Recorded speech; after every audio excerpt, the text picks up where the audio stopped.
সবসময় প্ল্যান মতো কাজ না হলেও এইবার আমার ওয়েদার সাপোর্ট না করলেও আমি আমার প্ল্যানে স্টিক ছিলাম, একদমই মুড খারাপ করিনি। আর সকাল সকাল আমি এই ওয়েদারেও, রেনি ডেতেও, ভেজা বৃষ্টির দিনেও আমি কিন্তু আমার কাজ শুরু করে দিয়েছিলাম। যদিও কাজটা করতে একটু শুকনো ওয়েদার থাকলে ভালো হতো। যাই হোক, এই যে হচ্ছে আমার পুরোনো একটা গ্লাস জার, আর এই হচ্ছে গিয়ে আমার জমানো পেপার মাসে, যেগুলো দিয়ে আমি জানি না মাসেই বলে কিনা, বাট আমি এই ধরনেরই উচ্চারণ করি। যাই হোক, তার জন্য এক্সকিউজ প্রথম থেকেই। তো এই জারটা খুবই পুরনো একটা হরলিক্সের জার, যেটা কিনা আমার বাড়িতে ছিল, এবং এটা লম্বা যেহেতু, তাই এর মধ্যে আমি ঠিক করেছি যে এর মধ্যে আমি আমার অয়েল পেইন্টের সব ব্রাশগুলো রাখবো, কারণ ওগুলোও লম্বা লম্বা হয়, আর ছোট জায়গায় রাখলে পড়ে যাওয়ার একটা ব্যাপার থাকে। তো যাই হোক, এই হচ্ছে গিয়ে পেপার মাসে আমি প্রচুর পরিমাণে তৈরি করে একেবারে রাখি, কারণ একটা দিন নষ্ট করা বেটার দেন অনেক দিন এগুলো বানাতে নষ্ট করা পুরো সময়টা।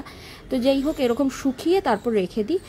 তাতে কি হয়, আমার প্রচুর পরিমাণে লাগে স্টুডেন্টদের কাজ করানোর জন্য, ক্রাফটের, বা আমার নিজেরও স্কাল্পচিংয়ের জন্য। আমি পেপার ক্লে দিয়ে স্কাল্পচিং করি, যার ভিডিও আমি অলরেডি একটা পোস্ট করেছি এবং বিভিন্ন শর্টসের মাধ্যমেও দেখিয়েছি।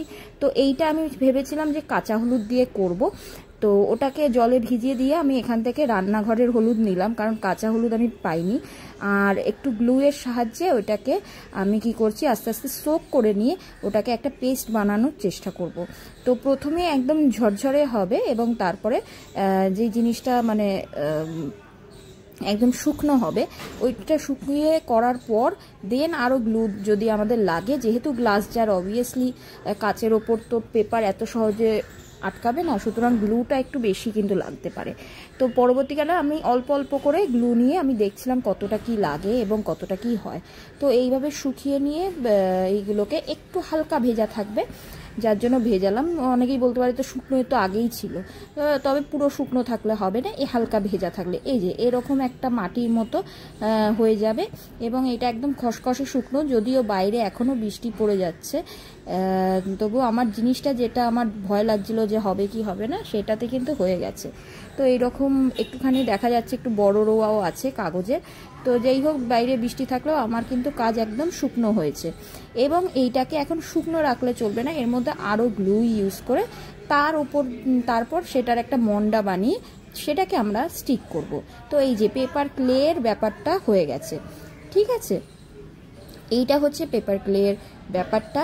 এবার ব্যাপার হচ্ছে গ্লাস জারটা আমার বড়, তো অনেকের মনে হতে পারে যে আচ্ছা এটা তো অনেক ওয়েস্ট অফ মানি হয়ে যাচ্ছে, যে এত পেপার, এত ক্লে, ক্লে না, গ্লু, এত কিছু কেন আমি ওয়েস্ট করব। বাট আপনার কারোর করতেও ইচ্ছে হতে পারে। তো এটাকে প্রোটেক্ট করার আমার দরকার ছিল, কারণ আমি এটাকে বলেছি যে এই জার হবে। আর এখানে দেখা যাচ্ছে ভিডিওতে যে প্রথমে স্টিক হচ্ছিল না, কারণ আমাকে গ্লু দিয়ে আলাদা করে আবার স্টিক করতে হবে। শুধু মাসেটার মধ্যে গ্লু থাকলে হবে না, গ্লু দিয়ে স্টিক করতে হবে, এবং এটা খুবই একটা ডিফিকাল্ট ব্যাপার, কারণ কাগজের ওপর মানে কাচের ওপর কাগজ, সেটা কিন্তু খুবই একটা ডিফিকাল্ট জিনিস।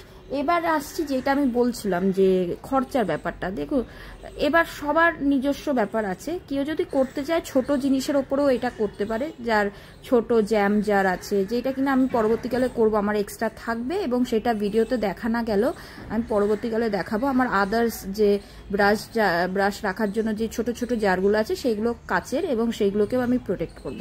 কিন্তু এখন এইটা বড়টা করছি, কারণ ওই যে বললাম অয়েল পেইন্টের ব্রাশগুলো আমার লম্বা, তাই এইটা খুবই ভালো তার জন্য, স্টোর করার জন্য এটা সুবিধা হবে।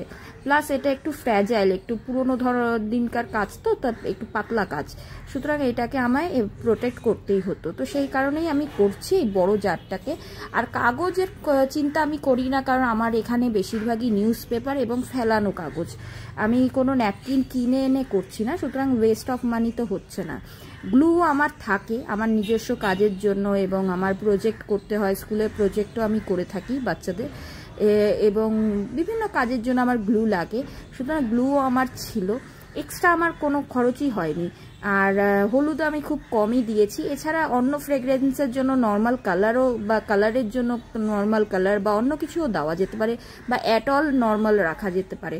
So thanks for watching this video. আর এটা হচ্ছে ফাইনাল প্রোডাক্ট। বাই।